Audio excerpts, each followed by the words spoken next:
Hello, welcome to Professor Hancock's English videos. This video here is about Oedipus the King, or Oedipus Rex. We're going to be talking about this for my World Lit 1 course.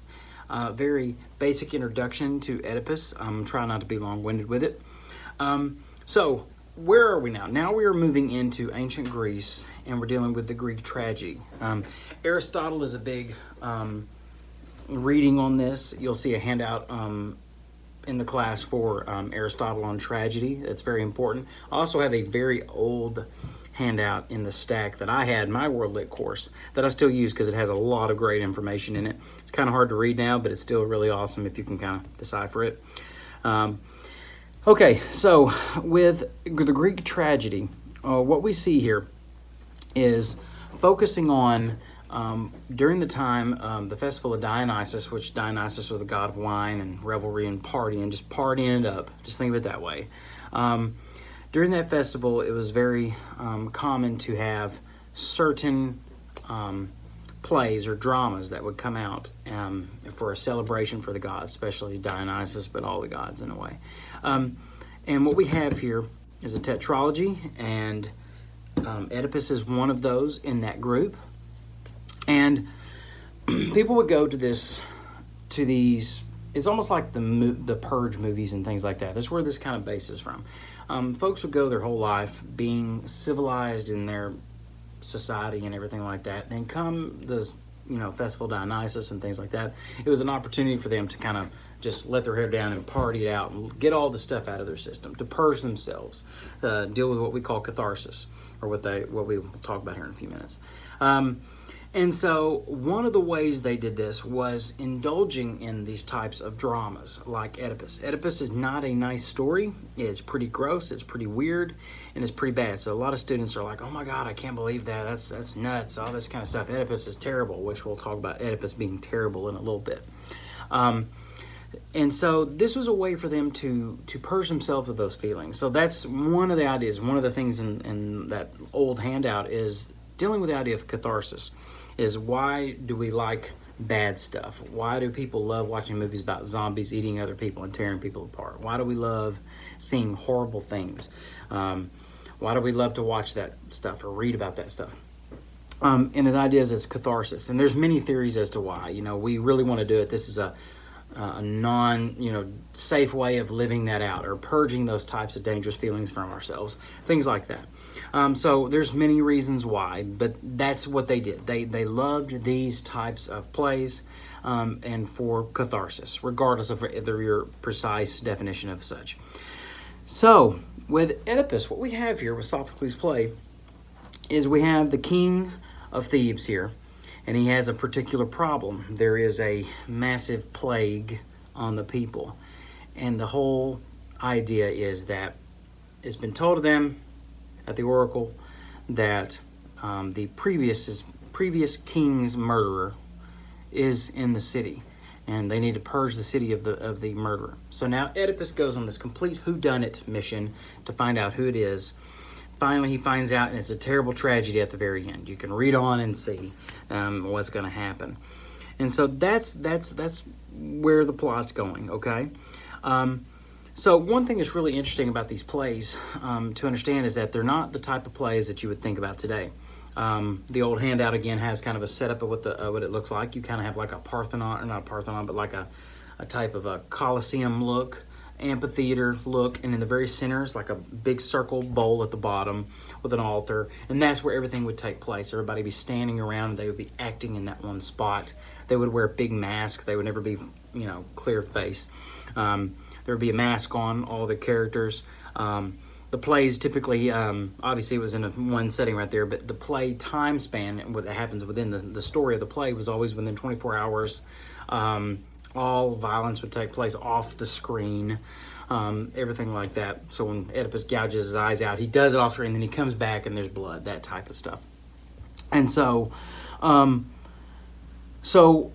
it's really interesting to you kind of got to get out of your head all the type of idea of plays and drama at a nice theater today. Even when we move into Shakespeare, things like that, it's completely different than what we think today.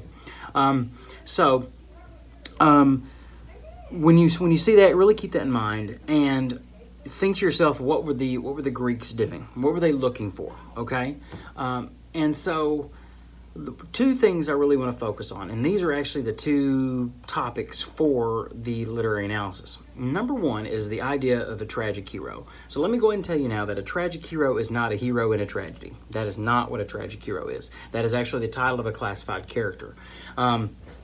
Aristotle's, that handout of Aristotle on Tragedy talks about that in detail, gives the particular titles or the particular parts of this. I say there's three parts, okay?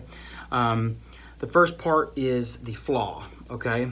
And what we particularly see here is it's usually some type of hubris, some type of stubbornness, hard-headedness with the actual character.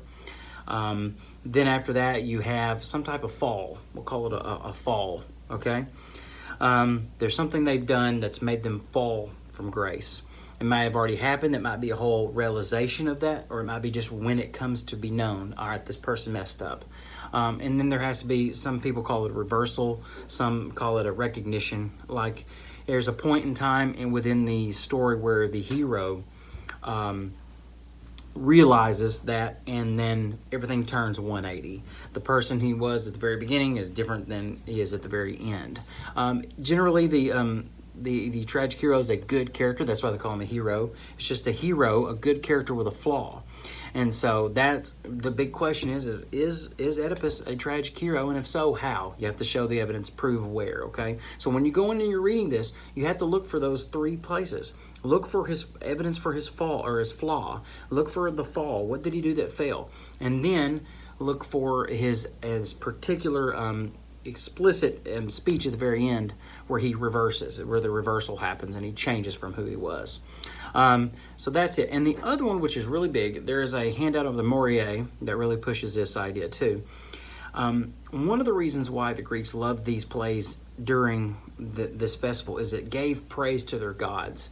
And the Greeks strongly believed that they had no absolute choice or free will in their lives. Their lives were already planned out by the gods. So no matter how much they think they're choosing something, it's what the gods wanted. So they can choose to do something that was already planned out. This is different from, say, God knowing what you're going to pick. To them, it was no matter what you picked, that's what they said you were going to do. There was never really choice in the matter at all. They had already said, you're going to do this. That's what I want you to do. It's different than saying, all right, I'm going to let you do something. I know what you're going to do, but I'm still going to, I'm going to let you do it. Some people try to argue they're the same thing. I disagree. So what we see with Oedipus here is, let's just cut to the chase. It's not a spoiler. You need to be reading this. He clearly, come to find out, the person who murdered Laius, it was him. And he also finds out that Laius was his father. That means the woman he is married to now and has bore his children is actually his mother. So he killed his father and married his mother and had kids with his mother. And that's where everybody gets grossed out and freaked out, obviously. No problem. But here's the deal. To the Greeks, that was a terrible thing. But what was so terrible? Was it the fact that he did that stuff with his mom and killed his father? Or was it the fact that he bucked up against what the gods were telling him was going to happen? When you read, you start to see that this was a prophecy, that Jocasta and Laius knew this was going to happen, so they did everything they could to get rid of their kid to make it from not happening. And even Oedipus doesn't want it to happen. Nobody wants it to happen. Even though the gods say it's going to happen, everybody wants it to not happen, so they do everything they can to keep it from happening. And it still happens. And so that shows all praise to the gods for, their will happens above everything. Too bad for these poor saps. That's what you get for not following what the gods say. So really kind of keep that in mind. I know I kind of really gave a really condensed version of that, but that's something to really, really go into and something to really think about, okay?